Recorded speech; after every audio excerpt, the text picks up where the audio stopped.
Buongiorno, benvenuti alla TG Sicilia, le principali notizie. Niscemi, oggi il ritorno a scuola, accanto agli alunni gli psicologi di Caltanissetta per aiutare gli studenti a sentirsi al sicuro, a cominciare dai più piccoli. Ma la frana avanza ancora. Nel pomeriggio la procura riferisce sull'inchiesta per disastro colposo. A Palermo il vice premier Tajani incontra il governatore Schifani. I 100 milioni assegnati a Sicilia, Calabria e Sardegna sono per interventi di prima necessità. Lo Stato, assicura il ministro, farà molto ma molto di più. Ci sarà un decreto in tempi rapidi. Schifani contrario a ricostruire Niscemi altrove, niente New Town. Etna, piano Provenzana, che vedete, sul versante nord di Linguagrossa oggi impianti aperti presi d'assalto dagli sciatori, ma non si placano le polemiche sulle strade chiuse perché mancano gli spazzaneve. Il mistero dei 3 cacciatori trovati morti a Montagna Reale, gli investigatori interrogano il 4º uomo, compagno di caccia di una delle vittime. La mattina della strage era partito insieme al più anziano dei 3, funerali rinviati. Palermo, rissa in strada a colpi di casco, pugni e calci. A scatenarla la storia d'amore tra 2 diciottenni ostacolata dalle rispettive famiglie. Un arresto e 5 denunce per 4 donne e un uomo. Sant'Agata scatta a Catania il piano per la sicurezza nei giorni della festa della patrona della città. Su Antenna Sicilia e Telecolor da domani al via la maratona di 50 ore di dirette, devoti tutti. Da oggi al cinema Il lungo viaggio, il docufilm su Franco Battiato di Renato De Maria. Straordinaria la somiglianza dell'attore Dario Aita con il geniale maestro morto 5 anni fa. Calcio Serie C, il Catania deve ripartire dopo l'inattesa sconfitta con il Sorrento. Squadra già al lavoro per preparare il derby con il Trapani. Il Siracusa, dopo il vantaggio iniziale, perde in casa con il Crotone.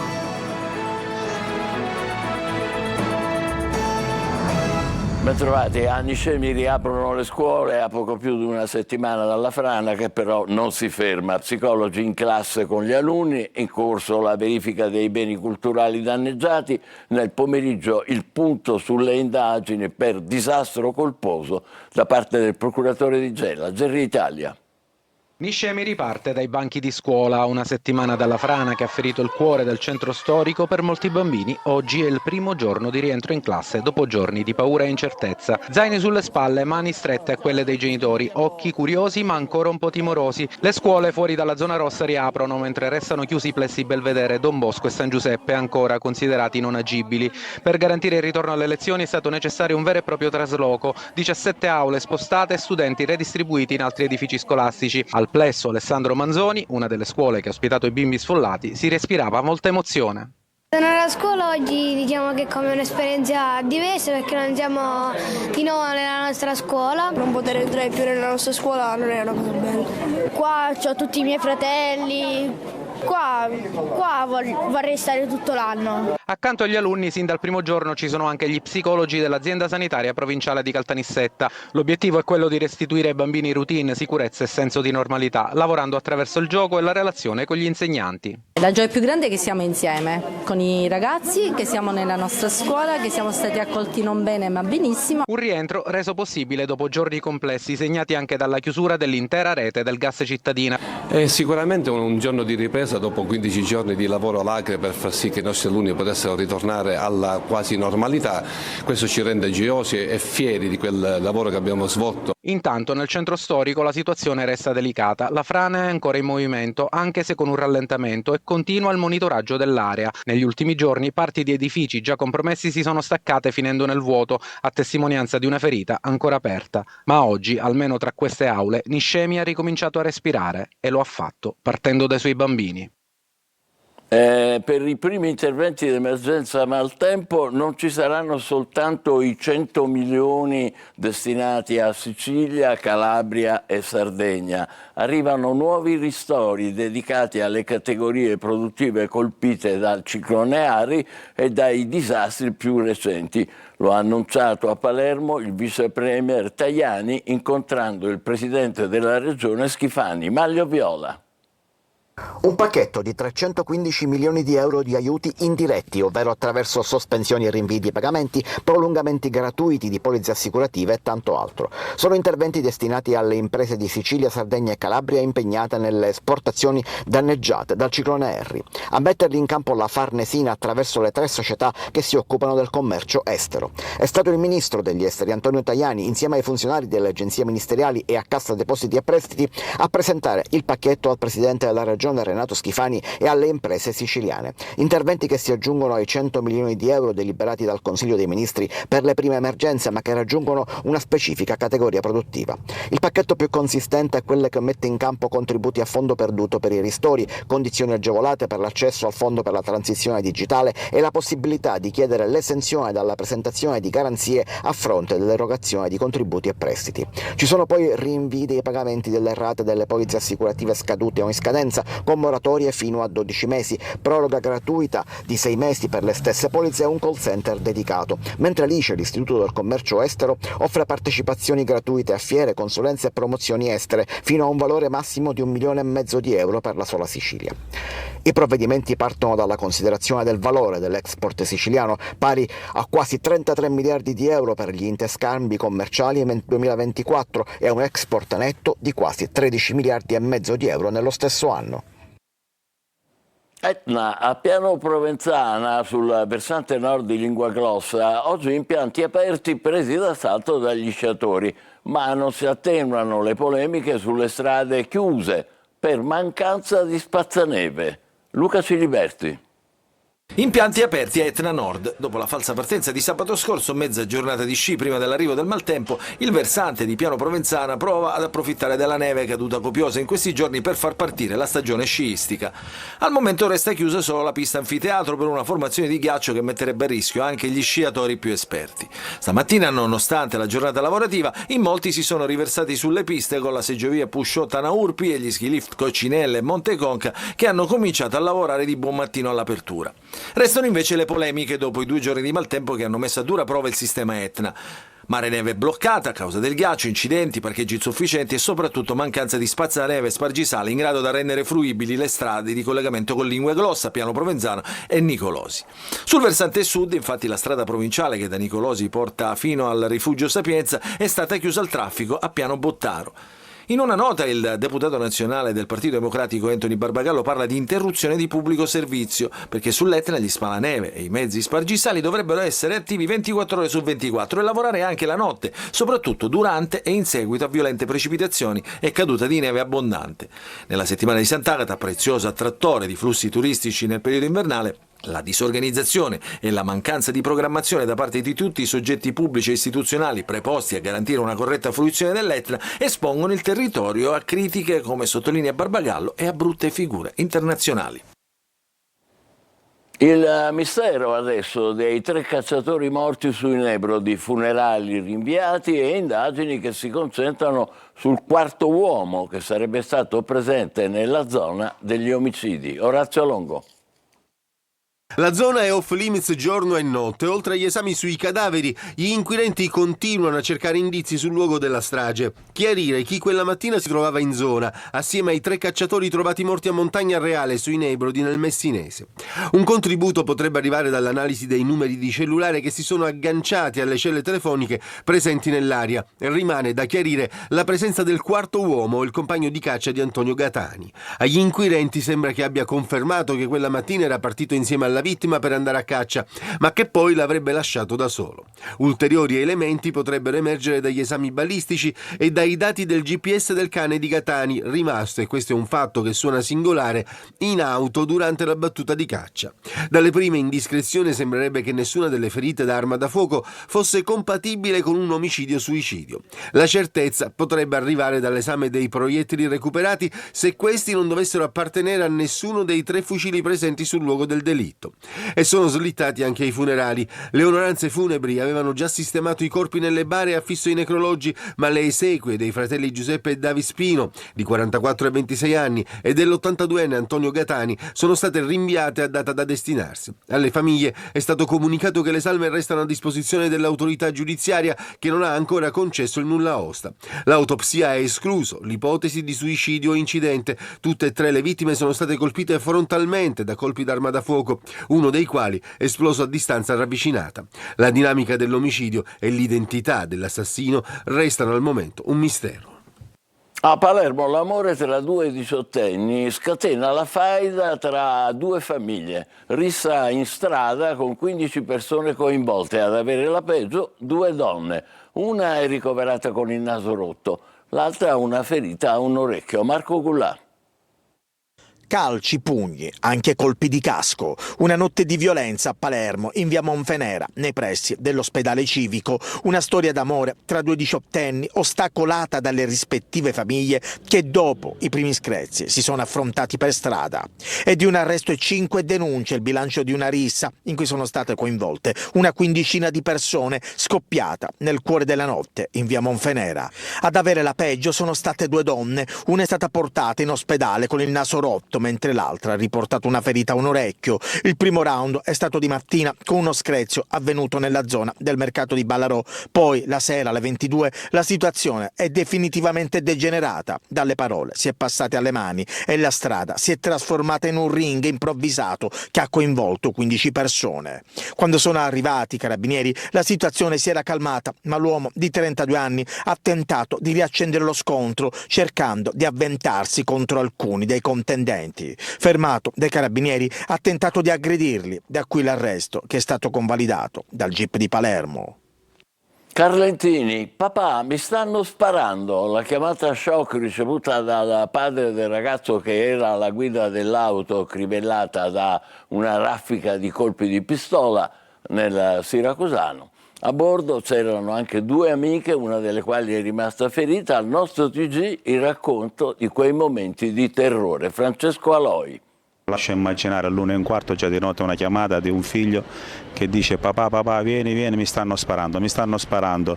Una serata con gli amici che poteva finire in tragedia. Suo figlio è il ragazzo che nella notte tra mercoledì e giovedì era alla guida dell'auto crivellata da una raffica di proiettili. Un vero e proprio agguato mentre stava percorrendo questa strada a Carlentini per accompagnare 2 amiche a casa. Ad un certo punto è accaduto quello che nessuno si sarebbe mai aspettato. C'è stato uno scambio di persona perché la macchina era appena noleggiata da un paio di giorni, proprio 2 giorni esatte, quindi sparare così all'impazzata senza sapere chi fosse dentro la macchina, solo da incoscienti, solo da pazzi. Una ragazza purtroppo addirittura seduta dietro alle spalle di mio figlio è rimasta ferita, un proiettile gli si era conficcato proprio dal naso fino a raggiungere proprio la mandibola. Vivi per miracolo, il papà lo ripete più volte ed è andata bene anche alla ragazza rimasta ferita al volto. Il caso ha voluto che le 2 ragazze fossero sedute dietro. Il posto passeggero anteriore, infatti, in quel momento era libero. Avevano appena fatto scendere un loro amico che stava lì vicino.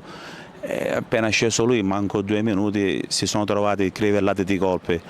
E mi creda, a vedere da quanti colpi stavano in macchina, quando ho controllato dopo con i carabinieri, e ne vedo uno proprio nel lato passeggero, proprio all'altezza della testa. I carabinieri sono al lavoro per identificare gli autori dell'agguato, ma nel frattempo ci si chiede come sia possibile che possa accadere tutto ciò, per di più, come sembra, per uno scambio di persona. Questo a Carlentini nella notte tra martedì e mercoledì scorsi. Ancora telefoni cellulari sequestrati in carcere. Ad Agrigento la polizia penitenziaria ha messo a segno un'operazione ad alto impatto nella casa circondariale di Contrada Petrusa. Sequestrati numerosi smartphone a punti e microcellulari, denunciati diversi detenuti, un intervento che riaccende l'allarme sulla presenza sempre più diffusa di telefoni dietro le sbarre. Catania, tombini bonificati, ingressi limitati e in cattedrale. Scatta il piano sicurezza della festa di Sant'Agata. I particolari con Adelaide Barbagallo. Sicurezza e ordine pubblico a Catania durante i giorni della festa di Sant'Agata, bonificati centinaia di tombini e cassette degli impianti del gas e delle luci, tutti segnalati e sigillati. Lo vediamo in queste immagini. Il piano di emergenza prevede delle postazioni mediche, uno anche all'interno della cattedrale, ambulanze in Piazza Duomo e dietro la Basilica.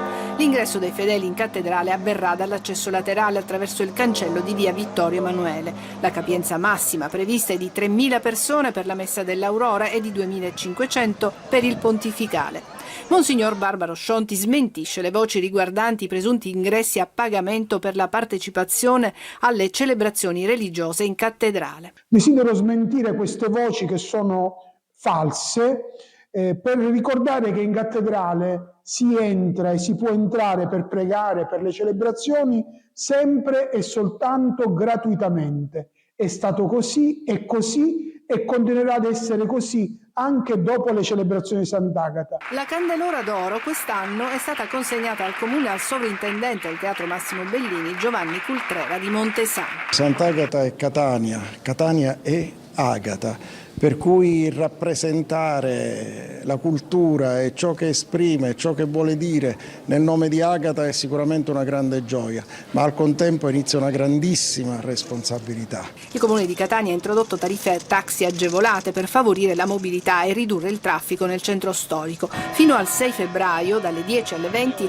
è previsto un costo fisso di 10 euro da qualsiasi zona della città verso il centro storico, valido fino a 4 passeggeri. E da domani ritorna a Devoti Tutti, in oltre 50 ore di diretta su questa rete e su Telecolor e Sicilia Web, i nostri social, il racconto e le immagini della festa di Sant'Agata tra punti fermi e novità. Roberto Lunghi. Le immagini e le voci, i canti e le preghiere, la gioia e la fatica, il silenzio, il volto sempre in primo piano di Agata. Su Antenna Sicilia Telecolor, in streaming su Sicilia Web, sito e app e i social dell'intero gruppo editoriale, da domani e fino al 6 febbraio ritorna Devoti Tutti e il racconto della festa di Sant'Agata 2026 raggiungerà ancora una volta il pubblico di tutto il mondo. Un'edizione con tanti punti fermi e qualche novità che serve solo ad aggiungere contenuti, sinergie e consapevolezza di rappresentare la terza festa religiosa al mondo in un anno delicato per un intero territorio ferito. Anche RTL 102.5 aprirà durante i 4 giorni della festa molte finestre su Devoti Tutti per raccontare ai suoi ascoltatori e in radiovisione i momenti salienti delle celebrazioni. Un filo legherà anche Sicilia Web e il comitato dei festeggiamenti agatini con la pubblicazione online dell'app che consente di seguire la Santa. Dal team social arriva anche una serata speciale domani alle 17 sul palcoscenico del Gatto Blu, il talk in versione podcast Agata. Saranno più di 50 le ore di diretta a partire dal 3 febbraio, dalle 10 l'uscita della carrozza del Senato e l'offerto della cera e poi la sera in diretta dalle 19 il concerto e i fuochi da Piazza Duomo. Il 4 febbraio dalle 5 la messa dell'Aurora e l'emozionante uscita del busto reliquiario con il giro esterno del Fercolo.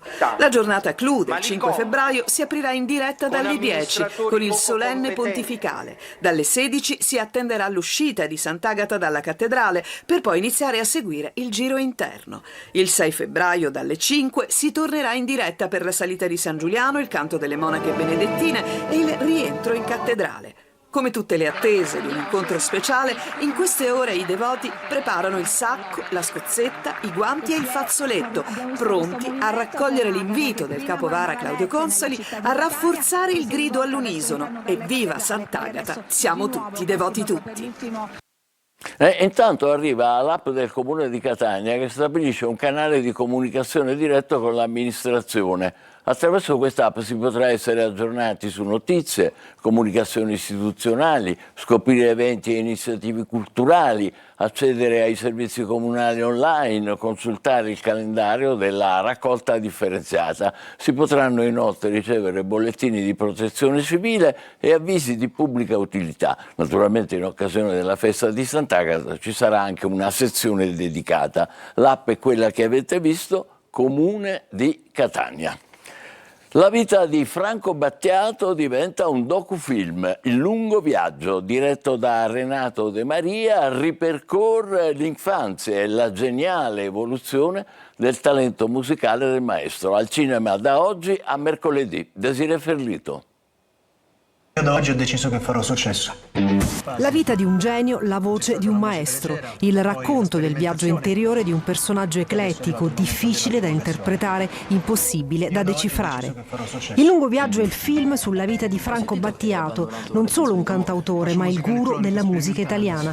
Un viaggio interiore in cui l'artista affronta una vera e propria ricerca consapevole che culminerà con un successo forse già predetto. Ti ricordi il tema che facessi all'elementare? Io chi sono? Ora, dopo tutto questo tempo, ci sei riuscito a capirlo?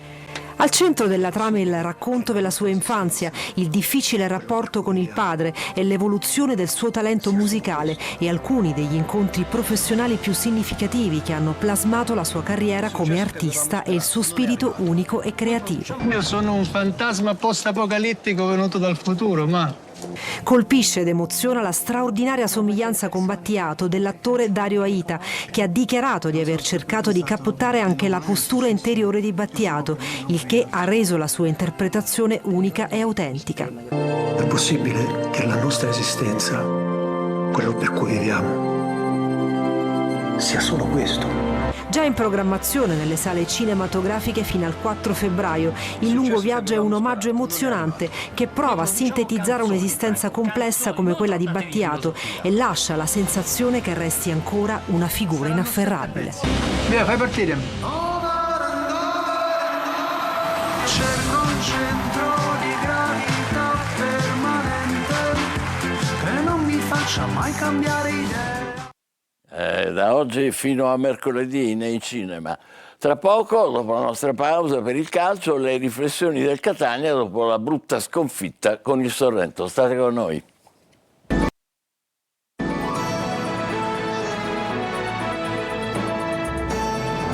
Calcio, Catania al lavoro per preparare il derby con il Trapani dopo aver ridisegnato il programma degli allenamenti in seguito alla decisione della Lega di far giocare la partita sabato, ma tornare in campo subito può anche essere un vantaggio. Marco Carli.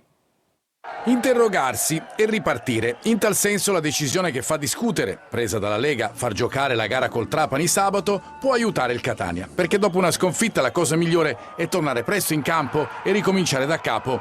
Certo, dopo appunto le dovute analisi su come il Catania può essere scomparso dal campo trascorsi i primi 10 minuti e dopo il gol del vantaggio, sul perché in trasferta non si riescono a ripetere le stesse prove viste al Massimino, sull'assenza di reazione, su alcune decisioni tattiche. A proposito, col Trapani torna a casa sola ed è squalificato Miceli con conseguente diversa impostazione della difesa, possibile attendersi Carnielutti centrale con ai lati Celli e poi o Ierardi o Allegretto. Ancora presto per avventurarsi in probabili soluzioni, l'importante è che il Catania sappia trovarle. Il Benevento ha fatto intendere a Bergamo le qualità che possiede rimontando. In questa lotta al vertice con la Salernitana che resta indietro, fermata in casa dal Giuliano, gli etnei hanno dimostrato di poter dire la loro, ma appunto serve ripartire. Nelle intenzioni del club il mese di febbraio, che comincia con i 2 derby siciliani con Trapani e Siracusa, deve servire ad arrivare al meglio agli scontri diretti di inizio marzo. La corsa continua anche dopo lo stop inatteso col Sorrento. Siracusa che illude i suoi tifosi con il vantaggio iniziale di Contini, ma che ancora una volta viene rimontato e battuto anche dal Crotone. Azzurri che perdono 3-1, restando al penultimo posto in classifica. Marco Petrolito. Quarto capo consecutivo per il Siracusa di Marco Turati, che il De Simone cede 3-1 ad un Crotone più solido, cinico e ben organizzato. Gli azzurri avevano illuso il pubblico di casa passando in vantaggio con Contini, ma nel giro di pochi minuti sono stati ribaltati dai calabresi, che hanno poi chiuso i conti nella ripresa. Inizio di gara bloccato, con ritmi bassi e squadre attente soprattutto a non scoprirsi. La prima vera occasione si registra al minuto 25 con Limonelli che libera Arditi, il cui sinistro viene neutralizzato da Merelli. 2 minuti dopo arriva il vantaggio retuseo, Gudelevicius viene atterrato in aria da Groppelli e dal dischetto Contini non sbaglia, firmando l'1-0. La reazione del Crotone però è immediata. Al 35esimo Farroni è costretto ad una grande parata su Zunno e al 37esimo lo stesso attaccante trova il pari con una bella giocata personale, liberandosi di Puzzone e battendo con una precisa conclusione il portiere retuseo. Il Siracusa accusa il colpo e nel recupero del primo tempo subisce anche la rete del sorpasso. Vinicius approfitta della dormita della difesa azzurra e firma il 2-1 con cui si va all'intervallo. Secondo tempo col Siracusa che alza il baricentro ma fatica a trovare spazi contro una difesa implacabile. E invece il Crotone a rendersi di nuovo pericoloso. Al 62esimo Piovanello impegna Farroni con un diagonale e sugli sviluppi del corner che ne consegue Cancellieri trattiene Gomez in aria. Per l'arbitro è rigore, con lo stesso attaccante che lo trasforma. Nel finale gli azzurri tentano una reazione d'orgoglio ma le occasioni sono poche, a parte un tiro alto di Di Gesù e qualche mischia non succede più nulla. Il Crotone controlla senza affanni portando a casa i 3 punti più che meritati. Per il Siracusa invece un'altra serata amara, la situazione infatti si complica e con una squadra che aveva trovato un'amalgama e sembra essere ripartita da zero, serve una rapida inversione di tendenza per uscire dai bassi fondi della classifica che adesso la vede da sola al penultimo posto. E noi ci fermiamo qui, l'appuntamento per altre notizie è alle 20, grazie per averci seguito, buon pomeriggio.